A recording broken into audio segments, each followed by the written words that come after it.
Boa tarde, meu nome é Rosana Rangel.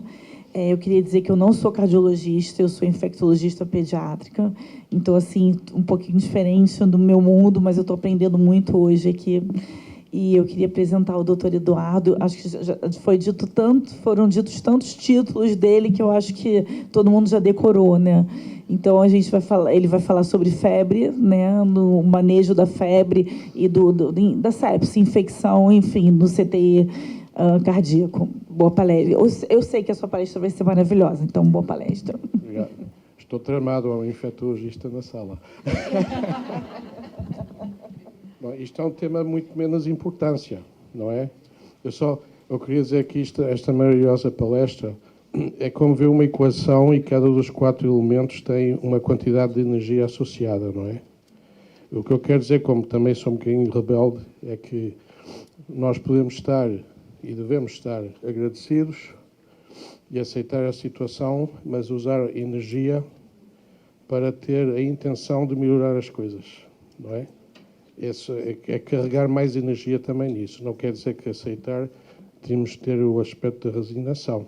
Mas eu acho que esta combinação de fatores dá-nos mais serenidade para poder seguir para a frente com novas iniciativas, não é?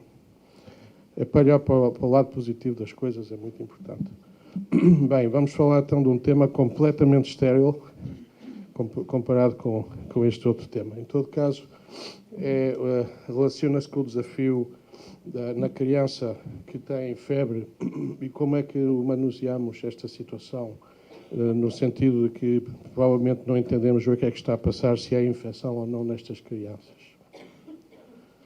Bem, o que vamos fazer é falar um bocadinho de definições referentes a esta situação e trabalhar um pouco o aspecto de quais são os biomarcadores atuais que podemos utilizar para ajudar-nos a ter uma atitude, em possível, proativa e não reativa, porque se somos reativos quer dizer que já o comboio bateu, não é?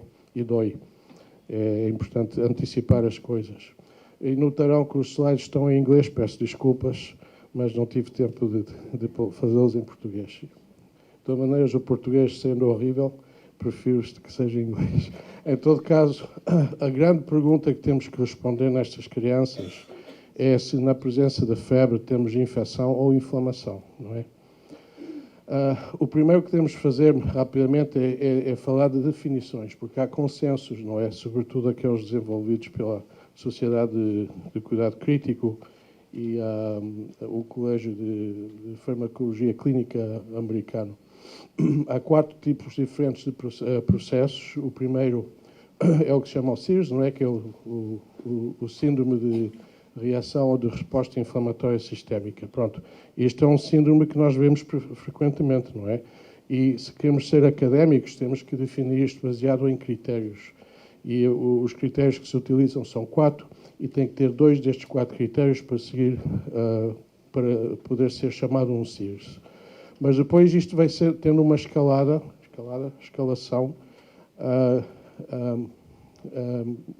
O passo seguinte sendo a infecção, que é, no caso, é que às vezes suportar por suspeita clínica ou por cultivos que apareceram, ou então em situações em que, por exemplo, temos só uma radiografia que claramente está a mostrar um foco pneumónico e, apesar de que não tenhamos nenhum outro aspecto clínico que faça pensar na infecção, não é? Mas depois vem um passo mais à frente, que é a situação é que esta infecção vai estar associada com um síndrome de resposta inflamatória importante, que é o que se chama a sepsis, e a sepsis pode continuar a progredir à sepsis severa, em cujo caso já começamos a ver signos evidentes de impacto cardiovascular na função ou na função respiratória. E um terceiro aspecto sendo o desenvolvimento de disfunção multiorgânica. E, finalmente, o que queremos todos evitar, não é? Porque sabemos que traz muito mau prognóstico, é já a criança que continua a progredir ao choque séptico. Agora, há muito pouco estudo relacionado à sepsis em doentes cardíacos. E a maior parte destes estudos presentes na literatura são limitados a crianças que estão criticamente doentes devido a infecções adquiridas no hospital. não é? Isto limita um bocadinho os dados que estão disponíveis.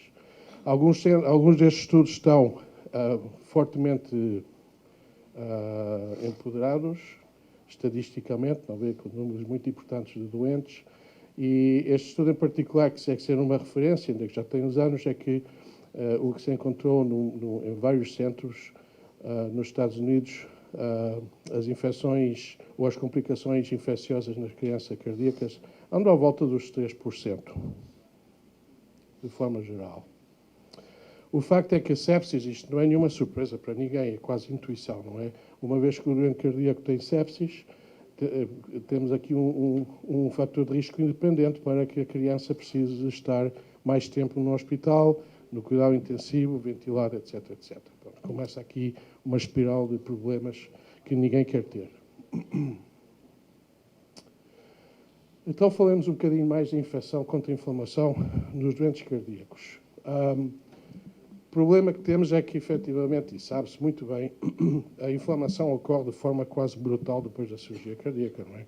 Um paciente que vai em bomba ou em circulação extracorpórea, mas não só. Os doentes podem ter cirurgia a coração fechado e ainda assim ter um processo inflamatório importante.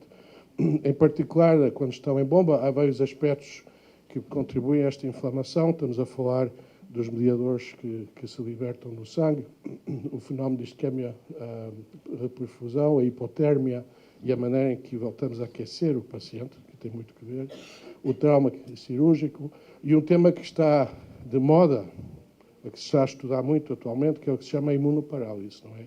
Que o que faz é predispor ao doente a ter um alto risco de infecção. E esta imunoparálise é um processo que afeta muitos órgãos. A maior parte dos estudos que se estão a fazer hoje em dia, que eu saiba, de facto, estão muito relacionados ao rim, que é uma dos órgãos que mais sofre desta situação. Pronto, então, isto significa que, ainda que o doente tenha um processo de inflamação que dá febre, igual temos que ter uma alta suspeita de que esta inflamação vá progredir desse mesmo doente à infecção. Noutras palavras, podem coincidir os dois processos. E isso é um grande fator de confusão. Mas não é o único fator de confusão. Há muitos outros que vou mencionar aqui. Primeiro, como já insinuei, a cirurgia em si, a bomba e o trauma quirúrgico em si podem induzir o sistema, esta resposta sistémica inflamatória importante. E resulta que esta resposta inflamatória importante, de todas maneiras, vai simular a infecção, clinicamente, ou sepsis, melhor dito, o qual faz que, às vezes, intervimos enquanto não tínhamos exatamente que fazê-lo. A utilidade dos biomarcadores não está bem definida, precisamente no contexto da criança que saiu da sala de operações, e isto complica-se ainda pelo facto de que não sabemos se a resposta do neonato é a mesma resposta que vai ter um miúdo de 12 anos, 15 anos, não é? Deve haver variações, até provavelmente com o componente genético, que há alguns dados, como vão ver, e com o sexo, etc. Outro fator de confusão é que, vamos avançar para aqui, usamos esteroides, não é? E os esteroides podem modificar não só a resposta inflamatória, ou seja, que podem encobrir um bocadinho o que está a passar, mas também podem predispor, teoricamente, o doente à infecção, não é? E nós usamos os esteroides nem sequer sem saber exatamente se ajudam. E outro fator de confusão é que a sepsis pode induzir disfunção miocárdica. Nós vemos isso muito em crianças que não são cardíacas, que entram num choque séptico ao hospital, a uma unidade de cuidado intensivo, e que têm uma disfunção cardíaca horrível. E nós sabemos, ou pensamos, que esta disfunção é secundária à infecção, não é porque haja uma doença primária do coração. Mas o que eu quero dizer é que uma criança que tem uma situação cardiovascular pós-operatória e que está exposta a um síndrome inflamatório deste tipo, que vai progredir a sepsis, é uma criança que pode ter disfunção do miocárdio. E estamos todos preocupados de que isto foi por causa da bomba e tal, e a realidade foi a sepsis. Não é? Isso é um quadro completamente, é como nadar meio na lama, não é? Não é nada transparente. Provavelmente está de acordo. Sim, senhora. Muito obrigado. Pronto, eu estou então, isto é só para mostrar a sequência de fatores que são centenas, que vão intervir de todo este processo inflamatório, conforme avança a sepsis, que pode afetar qualquer órgão e, pronto, quando conseguimos controlá-lo num ponto determinado, conseguimos recuperar a criança, mas podemos perder muitas oportunidades e chegar a um ponto em que a criança acaba por pagar o preço até com a vida. Pronto. O que é que passa com os biomarcadores neste mundo? Bom, essencialmente é que não há muitos dados. Como já tinha dito, é uma área de investigação muito ativa. De facto, nós mesmo estamos a trabalhar nisto de forma importante. A intenção de ter um biomarcador que funciona neste contexto é que seja um biomarcador que podamos ter rapidamente, não é? Quando há uma suspeita, porque há alguns biomarcadores que demoram até dias, não é? Para estar disponíveis, que não seja caro. Isto é sempre a minha boa intenção, mas não acho que isso vai ocorrer também, não é? Em termos de prática de medicina universal, isso é fundamental, que seja específico e acessível, que seja consistente, não é? Que seja reproduzível, que não seja um biomarcador que nos vai disparar às escuras. E é impossível que seja específico para a idade, porque isso é uma suspeita que temos. Agora, os biomarcadores são importantes, mas continua a ser importante fazer também uma avaliação completa. De facto, ao final, quando eu falo um bocadinho dos algoritmos reativos e proativos, vão ver que isto tem uma grande importância. Primeiro, há que considerar os fatores de risco, e muitos têm sido descritos na literatura. De facto, há como vão ver, uma revisão recente em Frontiers, que vale a pena ler. Considerar os dados epidemiológicos. Há uma fase do ano, tenho a certeza que tem no Brasil, que dá muita confusão neste sentido, que é a fase respiratória. Tenho a certeza que todos vós têm tido doentes que vêm eletivamente a uma cirurgia simples, digamos um gleno, corre tudo bem, sai de sala, precisa de uma ventilação mais importante do que é normal, com FiO2 de 100%. Não percebemos o que é que está a passar com esse pulmão, quando, desde o ponto de vista cardiovascular, está tudo bem. Podemos ter a certeza quase absoluta que mandamos um pânel viral e vamos pescar um rinovírus, uma bronquiolite, não é? Alguma destas coisas, o Human Metapneumovirus, não sei como é que se chama cá no Brasil. Enfim, o que eu quero dizer é que este tipo de atividades virais podem não estar muito claras clinicamente quando a criança vem para a intervenção e que, no entanto, nós sabemos que, estando na época de risco de infecção viral, temos que manter isto em perspectiva, não é? Porque então quer dizer que uma criança que teve um gleno, em vez de ser estubada rapidamente, vai precisar estar no ventilador 2 ou 3 dias, provavelmente, não é? Pronto, isto é o que eu chamo as infecções respiratórias que estão disfarçadas, não é? Vamos avançar para aqui. Pronto, eu só queria dizer que, neste sentido, quando a criança vem para a intervenção, e isto é às vezes uma pequena discussão que temos com os cirurgiões, no bom sentido, um diálogo. Quando digo discussão, é um diálogo. A criança vem, tem um bocadinho assim de secreções e está um bocadinho irritável, mas não tem febre. Então podemos avançar. Não, senhor, isto é uma cirurgia orativa. Calma, pá, dá-lhe uma semana e voltamos a programar. Às vezes somos demasiado bonzinhos e dizemos, nada, está bem, vai para a frente e pronto, pagamos o preço. Correr riscos sem necessidade. Quais fatores de risco é que já têm sido descritos para sepsis depois de cirurgia cardíaca? Há quantidade de publicações, o extremo de idades conta muito, muito novinhos ou muito velhos, mas isto é na população geral, evidentemente. O XY é sempre mais débil que o XX, não é? Todos sabemos. Eu aceito isso e só agradeço de ter o XY, mas tenho... Pronto. É bom reconhecer, ter o awareness, não é? Outros fatores, malnutrição e obesidade, e doença crónica, evidentemente, são crianças debilitadas. Há trisomias 21, que também conhecemos bem, as crianças com Dijors ou no espectro do 22q1111, a doença cianótica crónica, não é?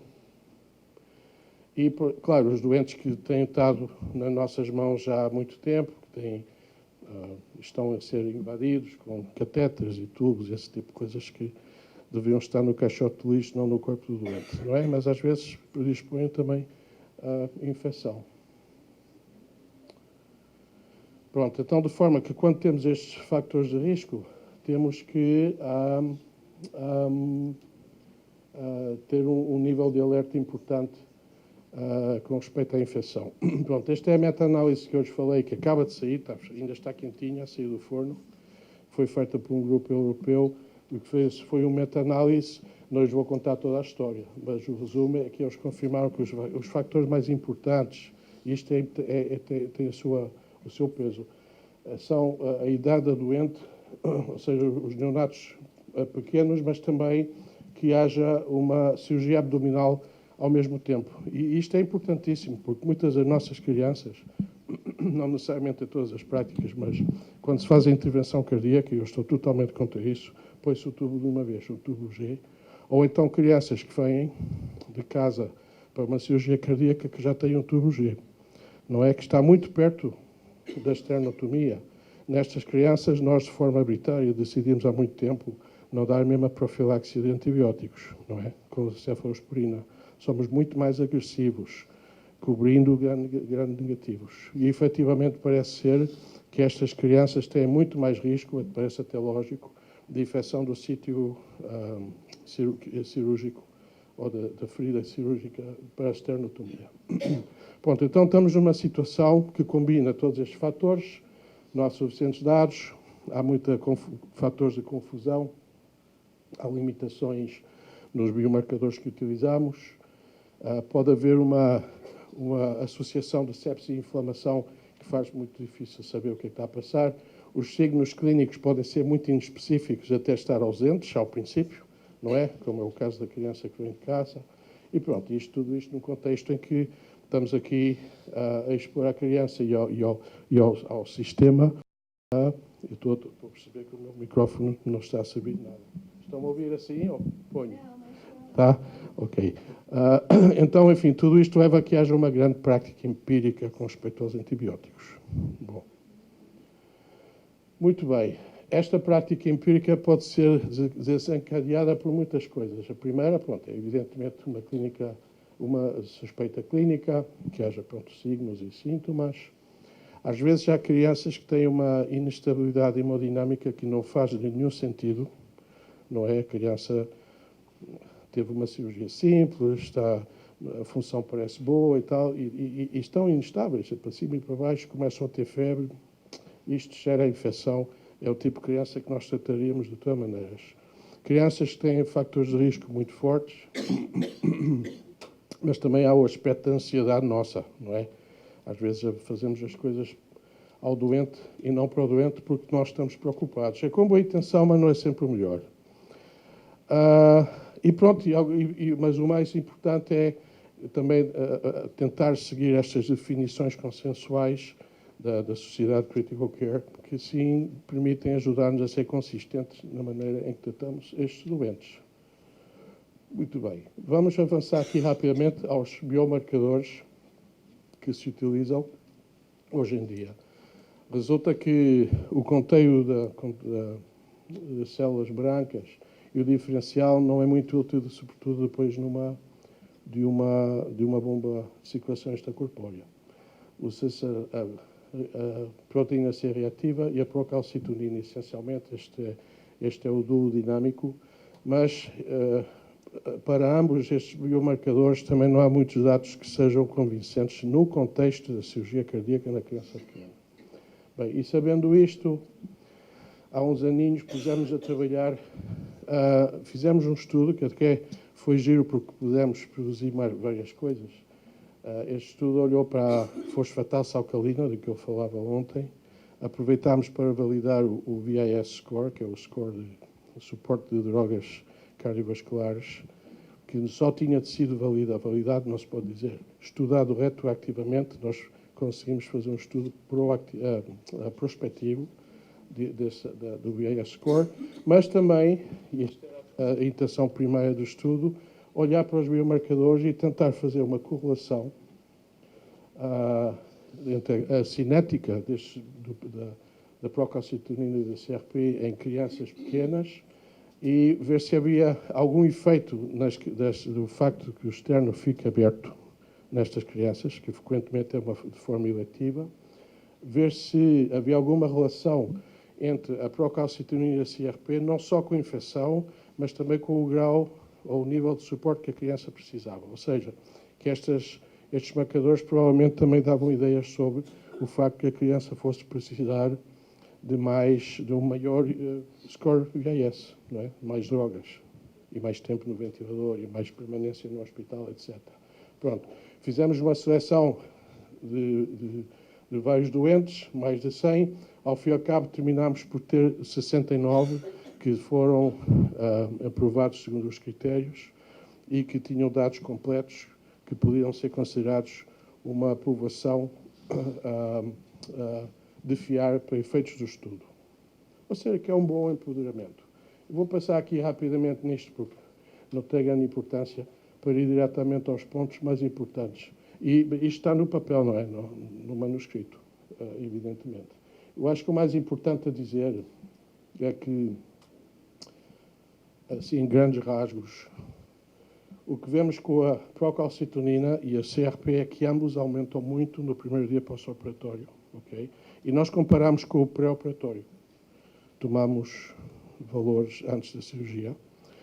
Vemos que depois a CRP mantém-se elevada durante os próximos 4, 5 dias, mas sem nenhuma relação nem com infecção, nem com a necessidade de suporte. A procalcitonina é diferente. A procalcitonina, depois do dia 1, vai começar a descer, não é? No dia 3, que são 72 horas, deveria estar a níveis debaixo de 2, não é? Ok, e já lhes vou dizer o que é que passa a estar a níveis de mais de 2.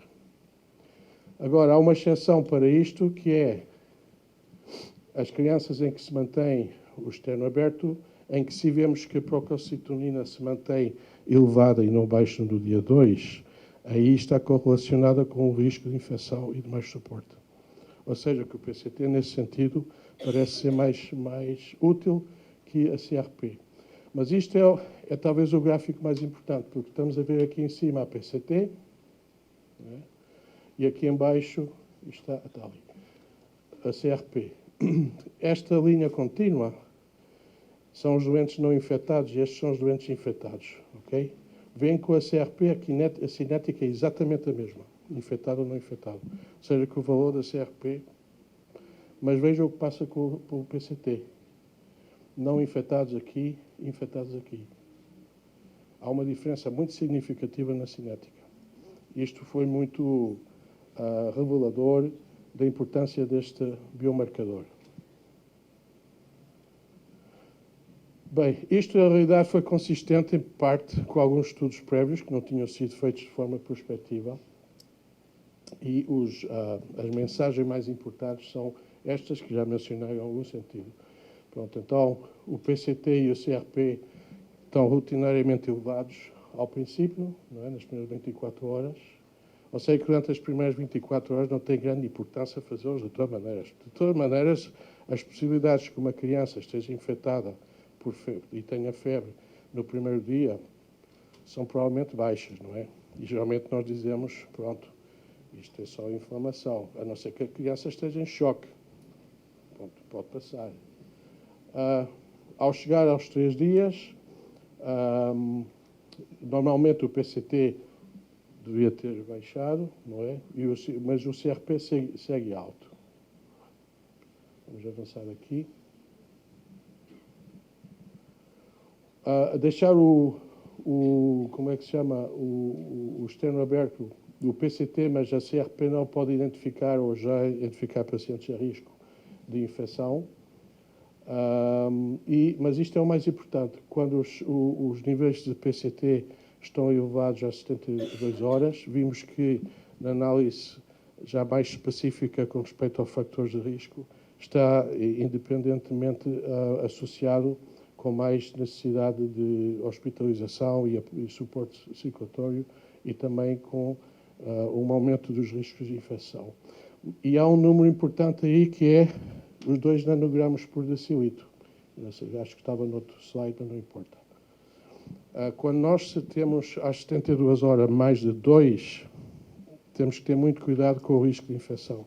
Menos de 2, estamos mais tranquilos. Ou seja, se a criança tem muita febre, já no dia 3, 4, e o PCT está em menos de 2, está tudo numa boa. Tá? Sempre estamos com cuidado, mas não estamos tão preocupados. De facto, hoje em dia, como vão ver, o que fazemos se temos uma criança com febre depois do 3º dia e com esses valores é que tratamos. Preferimos tratar e depois logo vemos o que é que passa.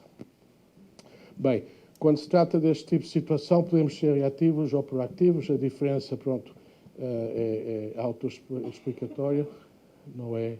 Quando somos reativos, esperamos que o tsunami chegue. Quando somos proativos, subimos lá para cima da colina, não é? Para evitar que haja um problema. Este é um algoritmo reativo tradicional. Temos algumas alertas clínicas no doente, não é? Então estamos todos assim um bocadinho, pronto, escépticos. Não, isto não é infecção, vai estar melhor. Tal coisa, que está inflamada e não nos preocupemos muito. Eventualmente mandamos os biomarcadores, eventualmente. Entretanto, a criança começou a desenvolver um síndrome de inflamação sistémica, que já nos começa a preocupar mais, mas se calhar já perdemos tempo, não é? Isto avança rapidamente a uma verdadeira infecção, e aqui já há o fator ups, tá? Talvez devemos ter feito qualquer coisa, então alguém pensa em dar antibióticos, começam os antibióticos, mas pronto, entretanto já passaram várias horas, a criança começa a ter bacterémia, passou de sepsis, já a sepsis severa, e antes de que a gente acorde, estão em choque séptico, não é? Estamos todos muito contentes porque usámos as diretrizes do Surviving Sepsis Campaign, mas pronto, isto pode acabar por um quadro assim um bocadinho negro, não é? Pronto. E depois está a outra atitude, que é a que nós utilizamos atualmente, baseados também no nosso estudo, que é a proativa. Pronto. Temos as alertas. Para começar, procuramos definir sempre o que está a passar segundo os critérios, não é? Que isso ajuda-nos a entender imediatamente se pode ser, realmente é uma febre, sepsis acabou, ou é só inflamação.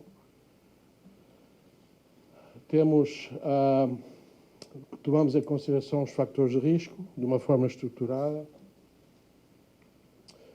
Somos muito metódicos a examinar a criança e sabemos que há certos focos de potencial infecção que temos de ter cuidado. E um deles sendo, o mais importante, a esternotomia, não é? E às vezes não parece imediatamente, mas há um pequeno craqueio, talvez melhor fazer uma ultrassom, a ver se há líquido atrás, que começa a dar mais suspeita de infecção, não é? Da mediastinite. Isto passa muito pouco, mas passa.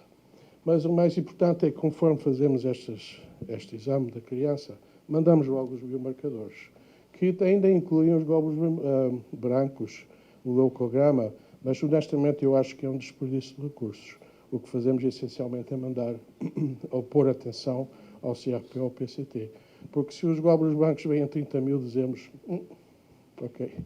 Se tem formas imaduras, dizemos, porque igual sabemos que há crianças, não é, que podem ter esse desvio esquerdo num contexto em que não há verdadeira infecção. Isso vemos depois da bomba, não é? Mandamos culturas imediatamente, também, quando estamos a tirar sangue. E, importante, 2, e de lugares diferentes, não é? Porque sabemos que podemos ter contaminação. Assim que a criança está realmente infectada, sobretudo com bacterémia, deveriam crescer as 2 e com o mesmo agente. Pronto, isto faz-se imediatamente. E começamos o que chamamos o roll-out antibiotics, ou seja, a intenção é iniciar antibióticos por 48 horas, o tempo que os cultivos já têm a indicação do que está a passar. Não é? Se, entretanto, o PCT chegou a mais de 2, ainda ficamos mais contentes e mais agradecidos de ter tomado a decisão de dar os antibióticos. Isto baseado, de novo, no nosso estudo. Pronto, e depois continuamos a seguir o doente, consideramos vários fatores, como é que está a progredir clinicamente, não é? Qual é a tendência dos biomarcadores, e verificamos os cultivos. Se são positivos, pronto, completamos o curso de antibióticos. Se são negativos, não necessariamente paramos imediatamente. Voltamos a considerar todos estes aspectos. Como é que está clinicamente, quais são os fatores de risco. Não necessariamente, automaticamente, vamos parar. Mas pensamos, bom, se passa com boa nota a avaliação dos fatores de risco e toda da progressão clínica, etc., então decidimos parar os antibióticos. Mas se, entretanto, o PCT ainda está alto, não os paramos. Pronto. Isto é o algoritmo que agora estamos todos a seguir. E eu espero que daqui a pouco, simplesmente estamos à espera. Também não é que temos miúdos infectados todo o tempo, não é? Por sorte, porque há medidas de privação também muito fortes. Mas estamos à espera de ter suficientes com os anos para poder dizer se a aplicação deste algoritmo realmente tem sentido ou não, não é? Mas por agora é o que usamos e estamos contentes. Pronto, de forma que, em conclusão, é o que estão à espera, que as decisões com respeito ao manuseio da febre nas crianças têm que ser multifactoriais e não devem ser baseadas só dos biomarcadores, mas os biomarcadores são definitivamente importantes, não só para tratar, mas também para dar seguimento a estas crianças. Temos a impressão de que o PCT é muito mais valioso que o CRP, baseados nesta experiência nossa. Mas, pronto, é evidente que ainda precisamos de estudar mais o assunto e provavelmente trabalhar em biomarcadores um bocadinho mais específicos.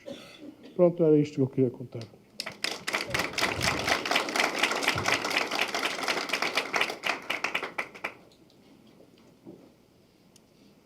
Vamos falar aí?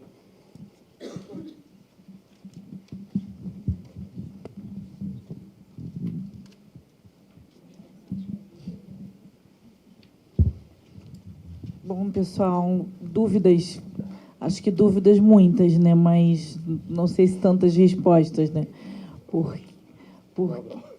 Porque é um assunto muito complexo, né? Mas foi excelente, viu? Excelente. Eu tenho uma pergunta. A gente tem duas situações no CTI que geram muita ansiedade no médico, né? É a questão do recém-nascido de tórax aberto e do paciente em ECMO. Em que momento a gente troca o esquema de antibiótico profilático por um esquema de tratamento, visto a gravidade da criança, visto a alteração toda dos exames laboratoriais? Gostaria de saber a sua experiência e qual é o esquema de primeira linha que vocês adotam como tratamento. Nós continuamos a usar a cefazolina como droga profilática, já seja na criança standard, ou na criança que sai com o externo aberto, ou na criança que está no ECMO. Simplesmente mantemos a profilaxia até fechar o externo ou até descanular.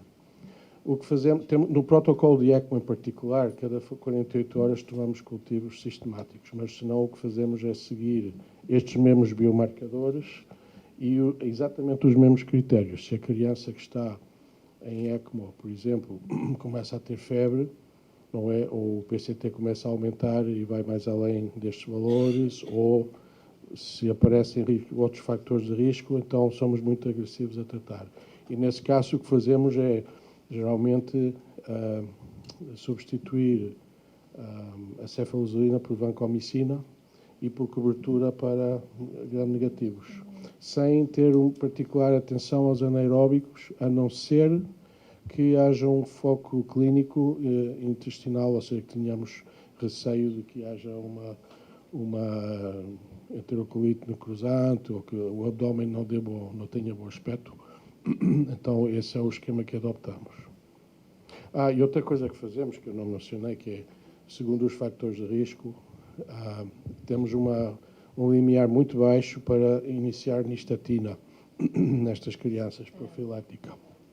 Crianças que tenham o externo aberto e que estejam em ECMO, que tenham um pique, são crianças que estão com nistatina. fluconazol venoso que o senhor diz? Não, o fluconazol intravenoso usamos se houver alguma a dose profiláctica, não é? Se houver alguma contraindicação para a nistatina oral, mas são muito poucos doentes. É só aplicamos na cavidade oral e através da sonda nasogástrica, e a razão pela cavidade oral é que não só tratamos aí, mas há algum grau de deglutição e estamos a proteger o esófago, que é um meio de cultivo para a cândida em particular. E o senhor começa no D2 de pós-operatório ou no D1? Imediatamente. Imediatamente. Uhum. Eu queria fazer uma pergunta também. A questão da procalcitonina aqui no Brasil, a gente não tem facilidade em termos de custo, né? A procalcitonina é um exame caro. Qual a sua opinião da gente, enfim, tentar usar a procalcitonina ao invés de usar a proteína C reativa, pelo menos em pacientes selecionados? O senhor acha que isso vai, enfim, dar um salto de qualidade? Eu acho que sim, enfim, estamos outra vez a falar de um bias, que é o nosso estudo, mas é um estudo que mostrou essencialmente é que se eu faço uma CRP nos primeiros 5 dias, pelo menos, que é o que se estudou, e está elevada, não quer dizer nada. E o PCT sim. Então, se trata de limitar custos, sim. E temos falado disso, de facto, de chegar ao ponto em que só fazemos o PCT. Não vale a pena fazer o resto. De forma que isso, eu adoptaria essa medida e sinto-me em confiança de fazê-lo. Claro que os dados depois irão, mas sempre fica aquela coisa que se não há possibilidade de medir biomarcadores ou de tê-los a tempo, definitivamente vamos ter que tratar o doente até entender melhor, não é? Sim. Mas se tivesse que selecionar entre isto tudo, o leucograma, eu diria fazer PCT, fazer os 2 cultivos, e esse é todo o gasto que se tem. Não é? Vou fazer um comentário em cima dessa colocação da Rosana. De fato, é muito difícil para a gente fazer procalcitonina. A gente tem um grupo brasileiro que faz pesquisa em biomarcadores em sepse, não especificamente no paciente cardíaco, mas em terapia intensiva pediátrica. Recentemente, eles fizeram uma publicação muito interessante. É uma intensivista carioca, chama Vanessa Soares. Ela trabalha no grupo do Jorge Salu. E eles fizeram uma proposta com um resultado bem interessante de avaliar a razão de modificação da PCR. Então, eles faziam PCR sequenciais em um hospital universitário e em um hospital privado, e eles avaliavam como era a evolução daquela razão. Eles fizeram isso prospectivamente em mais ou menos 100 e poucos crianças com sepse clínica, e aí eles perceberam vários padrões de modificação da PCR. Então, tinha modificação de razão lenta, modificação rápida, uma modificação bifásica, e efetivamente a razão da PCR, mas não a PCR, foi capaz sim de ser um bom biomarcador para sepse. A razão é procalcitonina. Não. PCR. Eles dosavam todos os dias a proteína C reativa e faziam a razão em relação ao nível de base inicial do paciente. Então, essa, assim, no nosso cenário de dificuldade financeira de ter a procalcitonina, talvez seja um bom biomarcador ou um biomarcador mais interessante do que só a PCR. Então, avaliar a razão da PCR. Esse trabalho foi publicado na Journal of Critical Care de 2018, e a Vanessa tem apresentado isso, e ela está fazendo alguns desfechos desse avaliação diferente do PCR. Mas essa é uma coisa que qualquer hospital é capaz de fazer. Então, eu só queria fazer um comentário, porque é um estudo recente de um grupo que vem trabalhando na nossa realidade brasileira. Muito bem, eu vou ler a garantia absoluta que vou ler esse papel hoje mesmo. Mas seria interessante, se tem contato com eles, que façam algo semelhante no grupo cardiovascular. Porque precisamente a inquietude, e bem, eu vim de isto foi um bocadinho empurrado pelo facto que eu trabalhei vários anos com o Alain Gervais, que é conhecido com as suas publicações em procalcitonina, mas no mundo não cardiovascular, é que realmente não tinha uma impressão empírica que na criança cardiovascular os marcadores se comportassem da mesma maneira. Exato. E este estudo nosso sugere isso, não é? Também não é um estudo assim de 30 mil doentes, mas é uma oportunidade excelente se tem a plataforma de investigação para tentar pôr mais o dedo no assunto. Não é? Eles estudam bastante biomarcadores, é o grupo do Dr. Jorge Salu, mas essa foi a tese de doutorado da Vanessa, e eles têm uma proposta agora de evoluir para outros subgrupos de pacientes, mas essa avaliação inicial, ela fez na UFRJ e fez no Riosdor, e efetivamente tinham alguns pacientes cardíacos, e alguns de pós-cardíaca, mas era uma amostra muito pequena que não dá nenhuma análise. Então, efetivamente, a análise foi só em paciente clínico, mas é bastante promissor e que cabe para a nossa realidade. Né? Ótimo, excelente.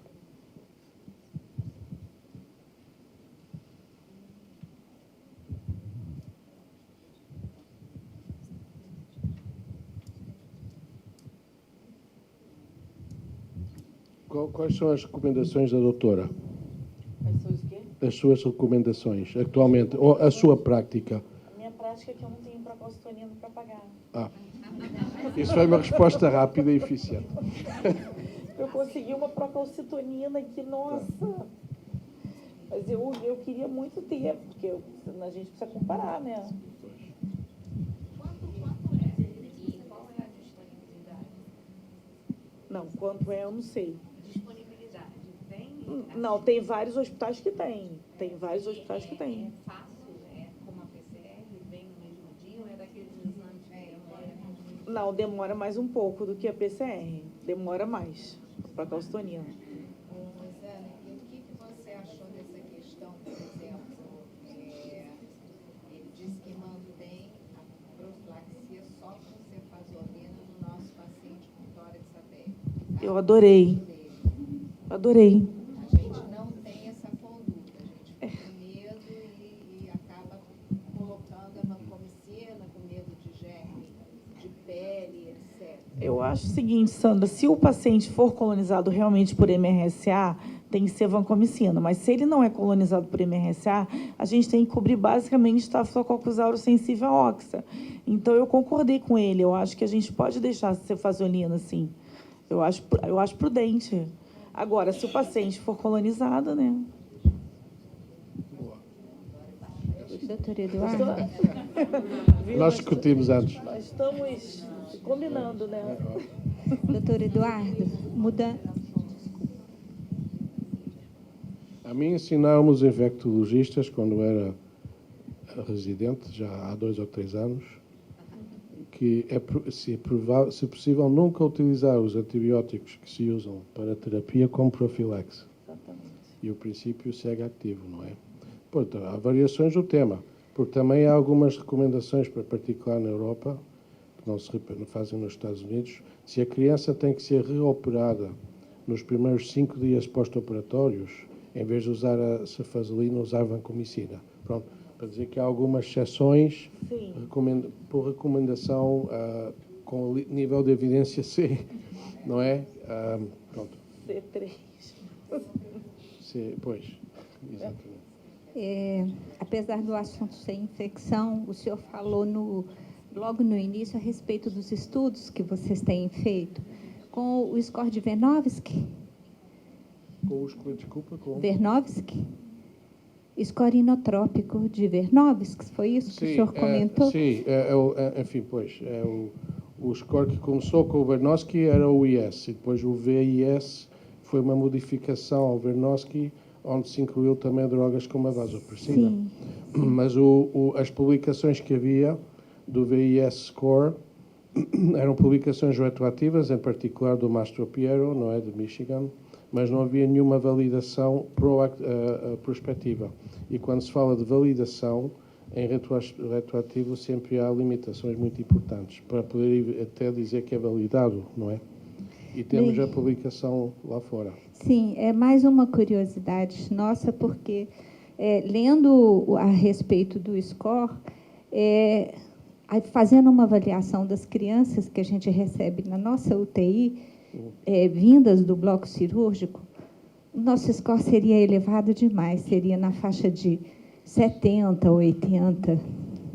Então, eu gostaria de saber, no serviço, no seu serviço, a média do score que vocês recebem na UTI das crianças que vêm do bloco cirúrgico, qual seria? É baixinha, porque geralmente não vêm, como ontem falávamos, não vêm com a maioria dos doentes, não é?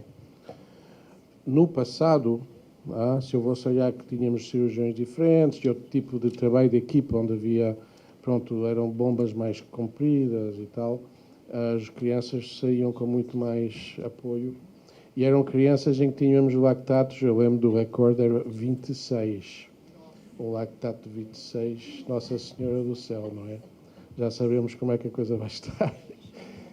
Mas temos a sorte de que os processos se levaram a uma eficiência na sala de operações que, pronto, faz que a nossa vida às vezes seja um bocadinho aborrecida. Não há nenhuma...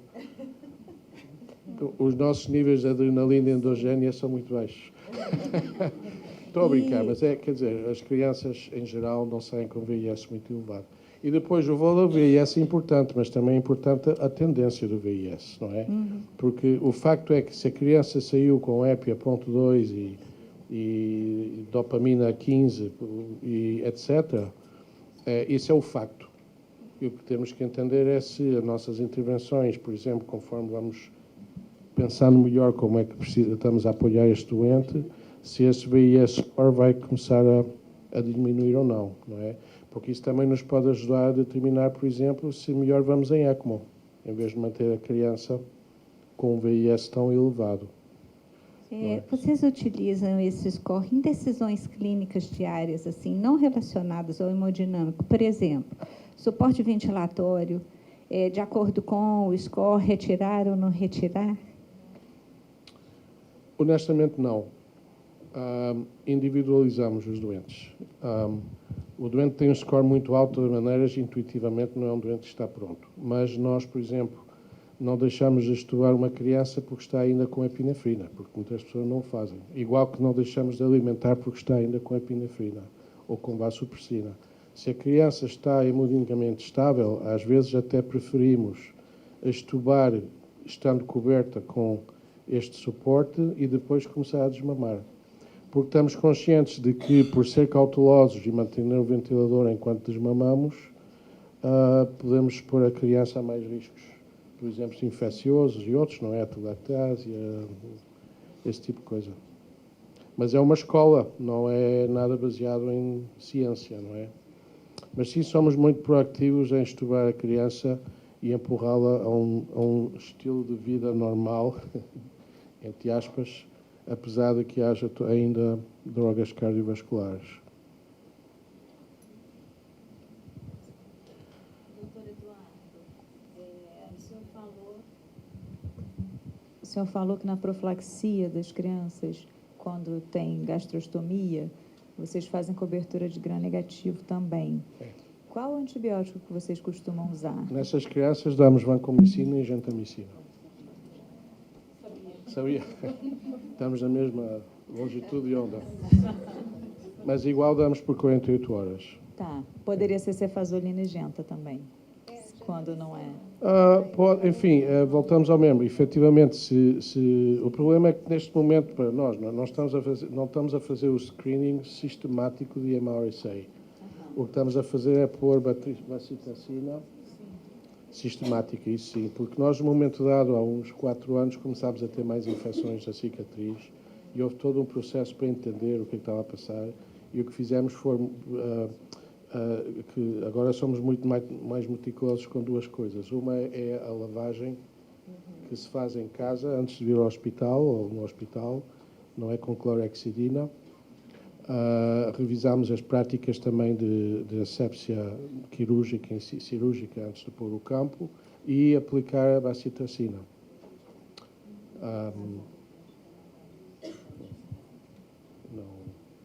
E melhorou. Então não sabemos, provavelmente foi isso. Eu tenho uma pergunta, doutor Eduardo. Quando indica uma cirurgia cardíaca para uma criança que já é traqueostomizada, Qual a conduta de vocês? Vocês entubam a criança orotraqueal e fecham a tráqueo para procedimento cirúrgico e depois passa essa cânula traqueal? Como vocês conduzem isso? Depende do procedimento e depende do porquê é que tem a traqueostomia. Por exemplo, se tem uma traqueostomia por uma estenose subglótica, mantemos a traqueostomia. Mas se é uma criança, por exemplo, que vai ter uma cirurgia complexa, pensamos que o pulmão vai ser um desafio, não é? Que pode ocorrer. Preferimos entubar, tirar a cânula e voltar a pôr depois. Até tivemos já crianças que operámos e pudemos não voltar a pôr aquela traqueostomia. Mas se é uma cirurgia simples, uma CIV, um canal AV, mantemos a traqueostomia.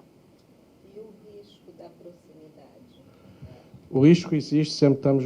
Nenhum de nós adora a ideia de operar uma criança, sobretudo com uma traqueostomia fresca, ainda que no contexto mais crónico são todos portadores de bichos um bocadinho assim, com nomes um bocadinho desagradáveis, não é? Não é? Os bichinhos, as pseudomonas e as coisas assim. Mas digamos que em geral preferimos uma coisa, isso também é empírico, se foi uma traqueostomia recente e a cirurgia não é urgente, preferimos que haja uma boa cicatrização antes de avançar para a esternotomia. Também devo dizer que os nossos cirurgiões têm a tendência a fazer mini esternotomias, não é? De forma que não é uma cicatriz aberta aqui até cima, não é? Então, isso também, pronto, em algum sentido, pode ajudar pela distância. Mas o mais importante, ao fim e ao cabo, é a asepsia que fazemos e o cuidado da cicatriz, não é? Mais do que a utilização de antibióticos, parece-me, não é? Isto é muito multifactorial.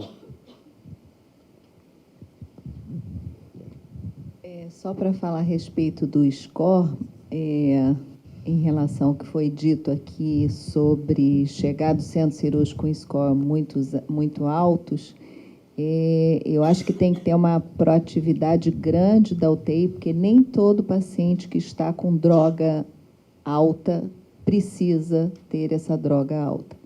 Então, às vezes o plantão da noite, ou o doente que chega do centro cirúrgico, que a anestesia achou o doente um pouco instável, resolveu aumentar as drogas para conseguir fazer um transporte mais seguro, enfim, uma série de coisas que estão sendo trocadas entre centro cirúrgico e CTI. Então, não necessariamente um paciente com score alto, ele tem que chegar no CTI e ficar horas assim. Então, quando a gente recebe esse paciente com muita droga, a gente rapidamente vai desmamando o paciente e observando o que vai acontecendo em termos de gasometria, de lactato, de saturação venosa, de pressão arterial, de diurese, e tenta um desmame rápido para que em 2 horas, 3 horas, esse paciente já esteja no score de drogas mais aceitável. Não poderia estar mais de acordo. Sandra, você me permite contar uma história, já que a gente está falando de infecção, assim, só para... Se ninguém chorar de novo, tudo bem. Não é de criança, é da gente mesmo, gente. Então, assim, o primeiro-ministro britânico, talvez o senhor conheça essa história. O primeiro-ministro britânico, ele fez uma encomenda de uma questão financeira, né? Ele queria saber quanto que a gente ia gastar em 2050 para controlar as bactérias multiresistentes. Por que eu estou falando de bactéria multiresistente, gente? Porque a gente acaba tendo que fazer uma carga grande de antimicrobiano, não é verdade? Porque o paciente é grave, enfim, e a gente está querendo não fazer mais isso, né? E aí ele chegou à conclusão de que a gente ia gastar em 2050 100 trilhões de euros e que a gente ia morrer mais de bactéria multiresistência do que de câncer. Então, a gente ia morrer mais ou menos 10 milhões por ano de câncer e 8 milhões, de bactéria multiresistente e 8 milhões mais ou menos de câncer. Então, assim, só estou dizendo porque antibiótico faz mal, então a gente tem que usar bem, porque se a gente não usa bem o antibiótico, a gente causa uma desbiose, né? A gente causa um desequilíbrio no paciente, enfim, né? Então, achei que cabia dizer alguma coisa sobre isso. Obrigada, gente. Obrigado.